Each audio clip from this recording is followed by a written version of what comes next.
Hello everyone, আসসালামু আলাইকুম। আপনারা সবাই কেমন আছেন?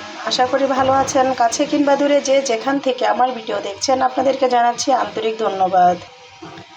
আবার আমি আপনাদের মাঝে ফিরে এসেছি আরেকটি রেসিপি নিয়ে।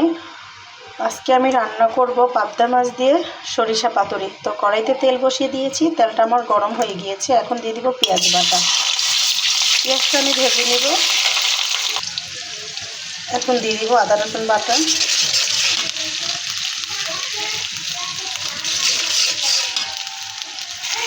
এখন দিয়ে দিব কাঁচামরিচ বাটা,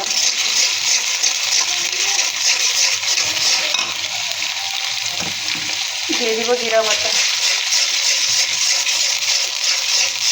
কষিয়ে নেব।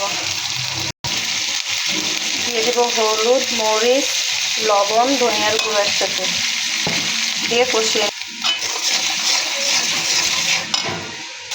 মশলাটা কষানো হয়ে গিয়েছে। বুঝে নিতে হবে তেলটা যখন উপরে উঠে যাবে যে মশলাটা কষানো হয়ে গেছে। যেহেতু কাঁচা জিরা বেটে দিয়েছি, মশলা খুব সুন্দর একটা ফ্লেভারও বের হচ্ছে। দিয়ে দিব বেটে রাখা সরিষা। সরিষা দিয়ে আমি ভালো করে কষিয়ে নিব। মশলাটা কষানো হয়ে গিয়েছে। মাশাআল্লাহ খুবই সুন্দর ফ্লেভার বের হচ্ছে। কালারটাও দেখেন, এখনও রান্নাই হয়নি। মাশাআল্লাহ কালারটা কতটা সুন্দর হয়েছে। তো এখন দিয়ে দিব ঝোলের জন্য পরিমাণ মতো গরম পানি।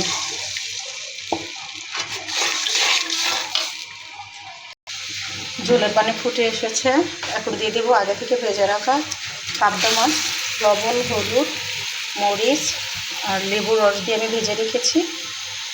এখন দিয়ে দিব ধনিয়া পাতা কুচি,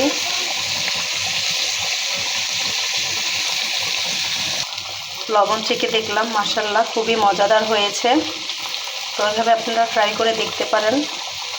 পাবদা মাছ দিয়ে সরষা পাতুরি খুবই মজাদার। তো কতটা সুন্দর হয়েছে দেখতে, খেতেও খুবই মজাদার হয়েছে। তো আজকে এই পর্যন্তই। আবার আপনাদের মাঝে ফিরে আসবো নতুন একটি রেসিপি নিয়ে। আল্লাহ হাফিজ।